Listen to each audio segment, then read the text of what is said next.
Yun, full pack mga idol. Kaso lang unti-unting nahulog yung iba. Okay. Para makakita mo uyab.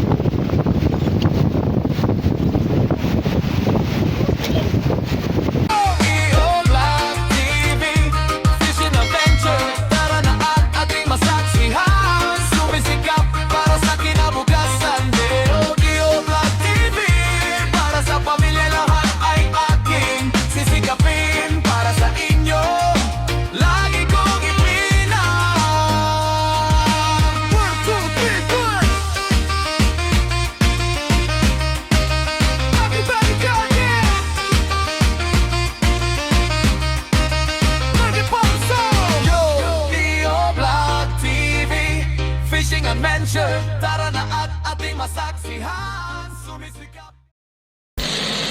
To this video mga idol, another vlog, another update, another day. So ito naman po tayo mga idol.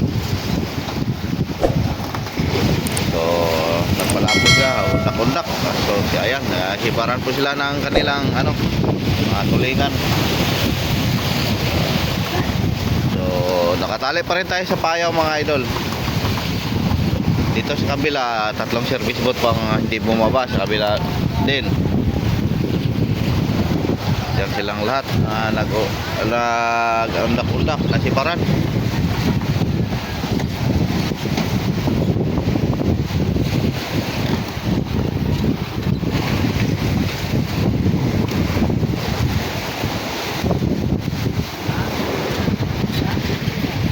Yun, wala tayo, pangalawang gabi kagabi mga idol, nagpailaw po tayo, wala pong hindi po tayo nasibaran ng tuna. So kalmalma talaga ang tuna mga idol, dahil siguro mataas pa ang buwan po mga idol.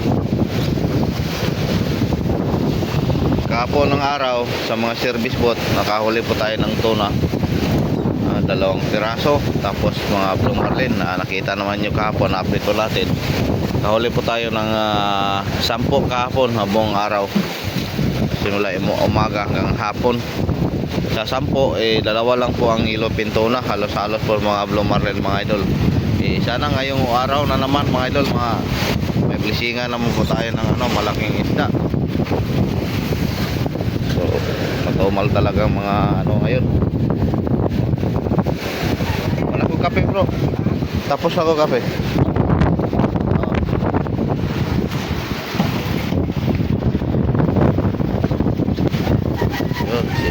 Si Rafael Adlaon, shout out sa taga Kaliling kay Rafael Adlaon. So halos tulingan lahat mga idol, tulingan na taga 3 kilo. So nawala na talaga yung mga mga nilupin.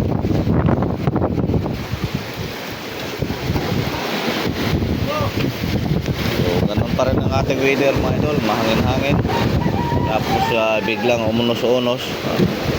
Kaya mga service boat, parang isa lang po ang dumayo, si Toto. Ilang sa muna magkumpiyansa mga idol habang ganito pang panahon. Hindi mo po siguro ito tatagal. Sana hindi nga ang mga idol.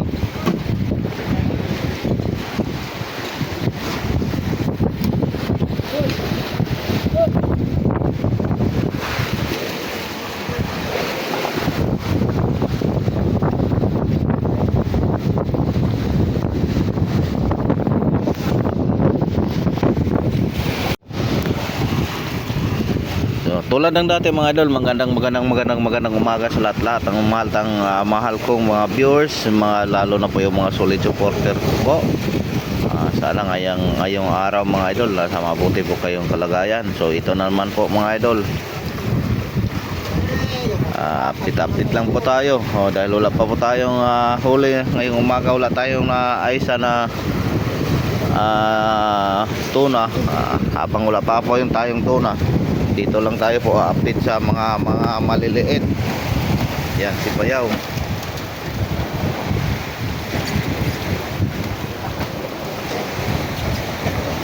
Pagtigaan na lang po natin ito mga idol kahit maliit.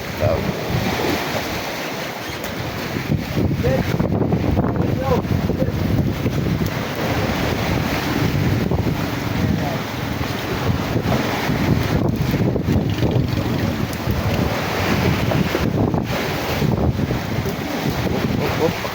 bilis ah. Oh.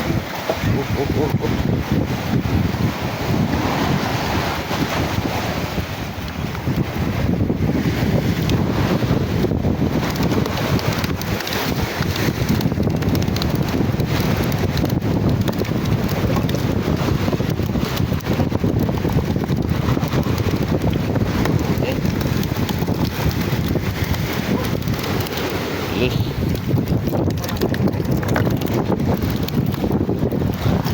So, pasensya na po kayo mga idol, maingay, hangin.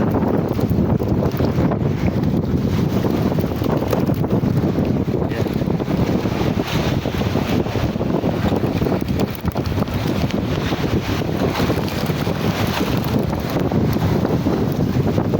Walang halong ilupin to na. Tulingan lahat.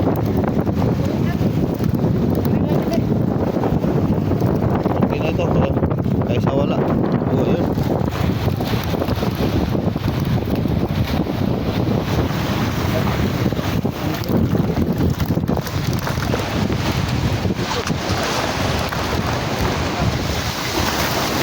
Yun, wala na naman sa bayaw. Galing ang bayaw ko.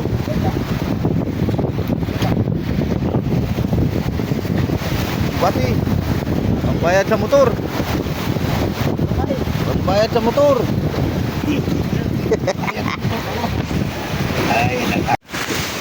Yun, full pack mga idol. Kaso lang, unti-unting nahulog yung iba. Balik tayo dito. Yan, tuntun din.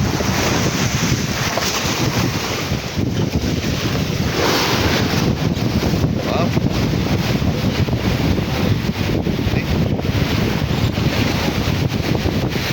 Para makakita mo, uyap.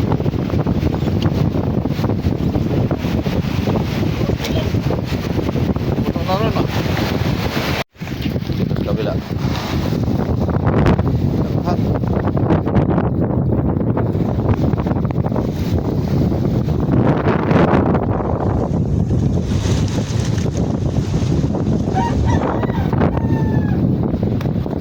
Si Rafael Adlaon.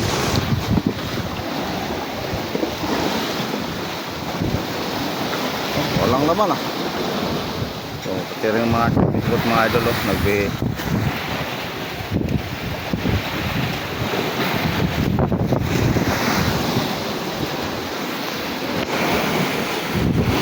kulay uno daw.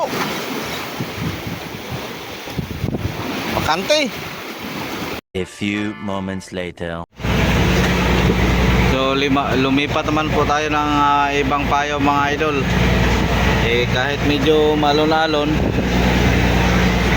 para naman po maka-brand new po ang ating service boat. Dahil dalawang gabi po tayo nagpailaw doon sa ating tinalian, wala tayong huling tuna. Tapos kaninang umaga wala naman pa silang huling mga malaking isda. So kita nyo kanina na-update natin yung mga maliliit lang na tulingan. So sana dito mga idol pag makita po natin ang payaw nating tinarget, may biyaya po tayo. So medyo matagal-tagal pa siguro po itong medyo alon-alon dahil sa masamang panahon na andon sa labas. Hindi man siya papasok pero sa laki niya kanyang sakop, medyo maano po tayo ng mga hangin-hangin.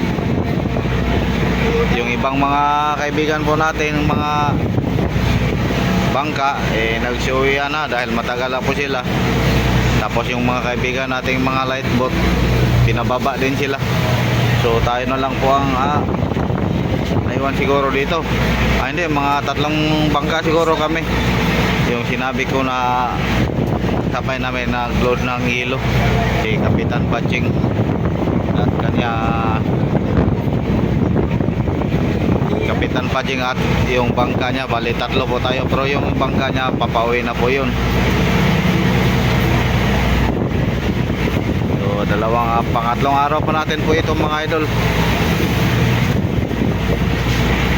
Si Kapitan Padjeng parang pangalawang araw pa po niya ngayon. Oh. Tiis lang po tayo mga idol. Sana yun. Hirap sa paglabigar, medyo babag. Kita nyo naman ang galaw ng ating madirbot. Ang lakas ng hangin. Pero yung may isang service boat po tayo na nagpaiwan doon sa medyo baba ng payaw natin na postingan kanina. So tumawag siya sa radyo na umuna lang daw tayo dito. Susunod lang po siya. Mga 7 milya siguro po mga idol ang distansya. Sana may dala siyang biyaya pag-uwi. So pagdating sa payaw, kung makita na po natin, tali na lang po tayo diretso. Dahil ayun, kita nyo, puti-puti na. So di na po siguro natin po ito may iwasan mga idol dahil ganitong ganitong mga buwan, Agosto. Dahil panahon na po niya na palagi pong mayroong masamang panahon. So timing lang po tayo.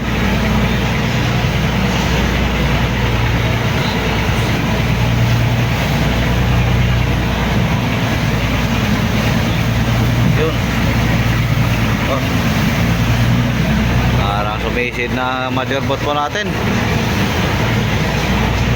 Pero hindi naman ilan lang po ang medyo sumakay na alon.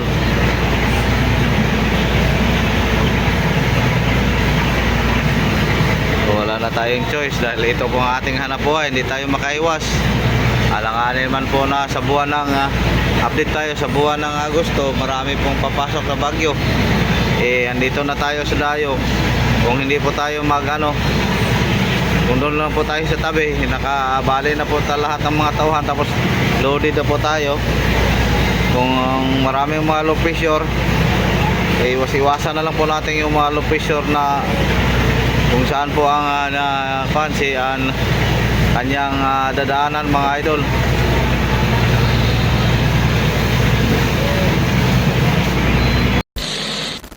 So yun mga idol, nakatali na po tayo. Ang problema lang mga idol, ang payaw nating tinatarget. Iba. Anak ko, ibang nakita po natin. So tali na lang po tayo, di natin alam kung may isda pa ito. Linarihan nila, wala po silang huli. So malon-alon siguro mamaya na lang po natin o sa hapon ba hahanapin natin yung isang payaw natin tinatarget na may kabuhayan. May laman. Ito parang walang laman, tahimik. Tapos yung service boat natin na sinabi kanina mga idol na dumayo, nagpaiwan doon sa kabilang payaw, nagsunod lang po sa atin umuwi. So may dala siyang biyaya, dalawang tuna, blue marlin, hindi, ilopin tuna. Yun. Tapos yung isa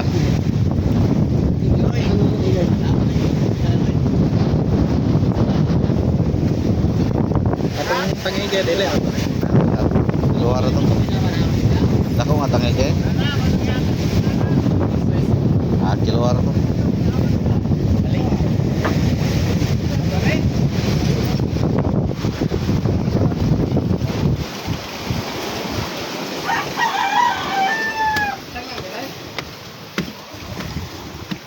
Yun, may maliliit pa siya. So, Tiano lang ngayon ang lahat ng service boat siya lang ang may biyaya ngayon. Tanghali na, alas 11 ng na. Sayang mga idol, yung ating tinatarget. Iniwan niya, yun po ang iniwan ko ni Kapitan N. May laman sana yun, kaso lang din. Hirap kasi hahanapin mga idol pagka ditong sitwasyon. Saka na lang po yan natin hahanapin pag medyo makalma na. 1 hour later. So magtatanggal naman ulit tayo ng lubid mga idol sa payaw. Dahil walang laman po ito ating na target. So akala ko ito po ang ating tinarget, ito ang ating nakita. Iba pala. So hanapin mo natin, may oras pa, alas 12:34 po.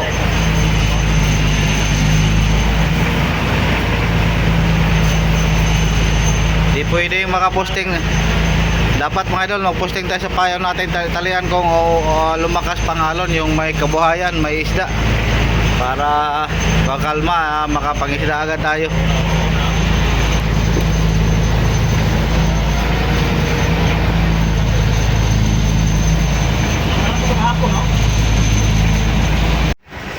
Yun mga idol, nakarating na po tayo sa ating tinarget kanina umaga, yung unang tinatarget natin. Kaso napunta tayo doon sa isang payaw. So tahimik.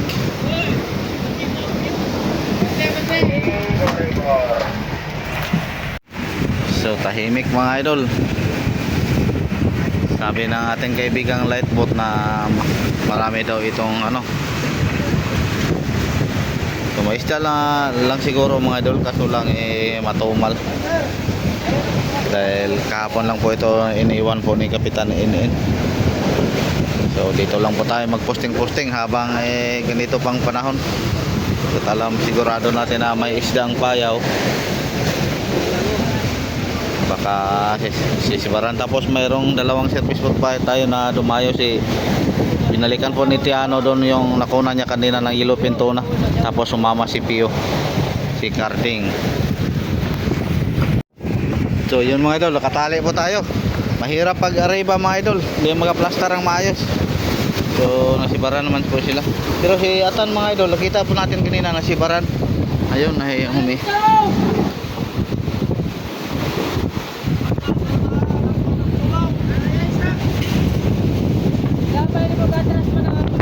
Unsay? Yun, birada po ng hila. Yun, may sampol agad tayo mga idol. Ang dating dito si Master Atan. Yellowfin tuna.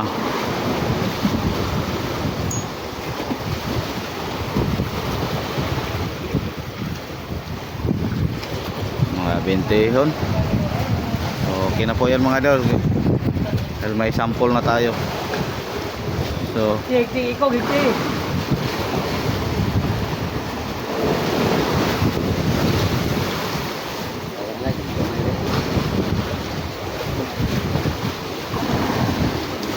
yan po ang paborito ni Makoy mamayang gabi.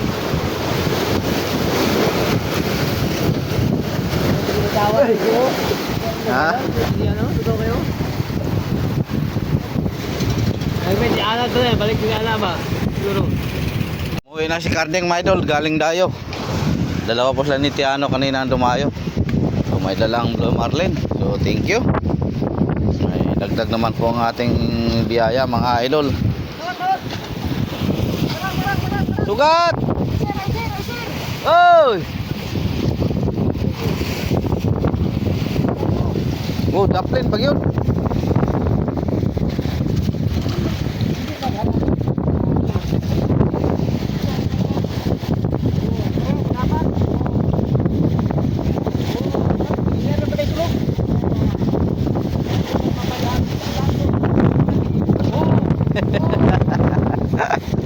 Kulpado na ron. Birasan nyo, ha?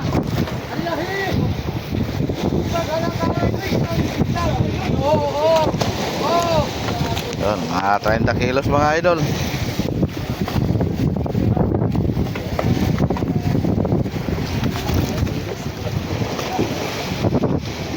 Ang abay, bibiyaan. Panin.